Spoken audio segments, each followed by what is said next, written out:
हे बघा आपला मुद्दा आहे भारतातील विविधता. या विषयावर आपण बोलणार आहोत आणि चर्चा करणार आहोत गटामध्ये. तर आपल्या भारतात कोणकोणत्या प्रकारच्या विविधता आहेत? तुम्ही सांगा रे. सांगा. भाषा विविधता. तुम्ही सांगा रे. धार्मिक विविधता. सांस्कृतिक विविधता. परत भाषिक विविधता. सण आणि समारंभातील विविधता. आता याच्या व्यतिरिक्त तुम्हाला अजून काय माहिती आहे का? कोणत्या कोणत्या विविधता आहेत? पदार्थांची विविधता. अजून जेवणाची विविधता. भौगोलिक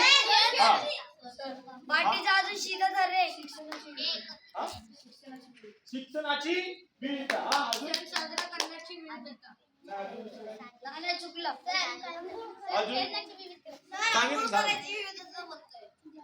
आता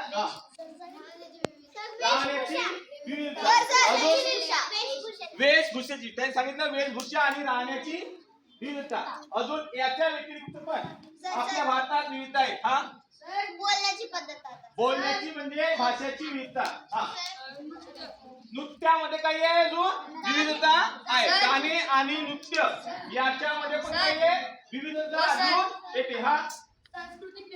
सांस्कृतिक त्याच्यामध्ये झालं. सांस्कृतिक मध्ये नृत्य आणि संगीत याच्यामध्ये काय येते विविधता अजून येते. बरोबर.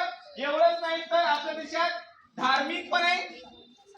वेगवेगळ्या प्रकारचे काही आहे धर्म आहे. ओके. त्याच्यामध्ये पण काही आहे विविधता अजून येते. एवढंच नाही तर आपल्या भारतात वेगवेगळ्या प्रकारचे काही आहे जाती सुद्धा आहेत. ओके.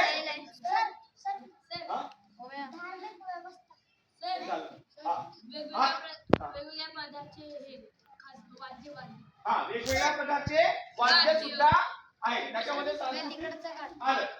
आता आपण बघितलं की भारतातील विविधता. आता आपल्याला ह्या भारतातील विविधतेबद्दल आपल्याला कोणते फायदे होतात हे बघू आता. ठीक आहे.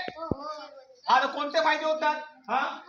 तर तो कन्नडी असेल आणि आपण मराठी असेल आपण त्याची भाषा शिकू शकतो.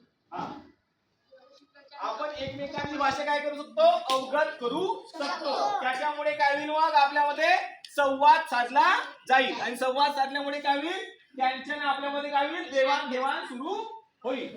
आणि एवढंच नाही तर मग काय होईल देवाण वाढल्यामुळे त्यांचे समारंभ त्यांची वेशभूषा यांची माहिती सुद्धा आपल्याला प्राप्त होऊ शकते.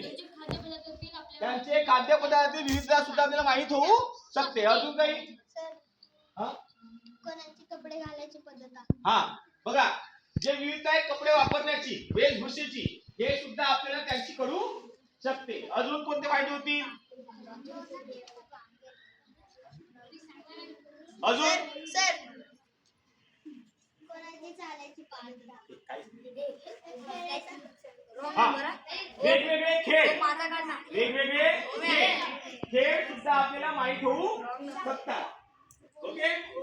एवढंच नाही तर जे भौगोलिक परिस्थिती आहे त्या भौगोलिक परिस्थिती हे प्रत्येक राज्याची काही वेगवेगळी आहे. आपण आपल्याला जर आपल्या मुंबईत किंवा महाराष्ट्रामध्ये माहिती असेल तर दुसऱ्या व्यक्तीला काय असेल कर्नाटक किंवा इतर राज्याची माहिती असेल. त्याद्वारे सुद्धा आपल्याला त्यांची भौगोलिक परिस्थितीची माहिती आपल्याला प्राप्त होऊ शकते. समजलं?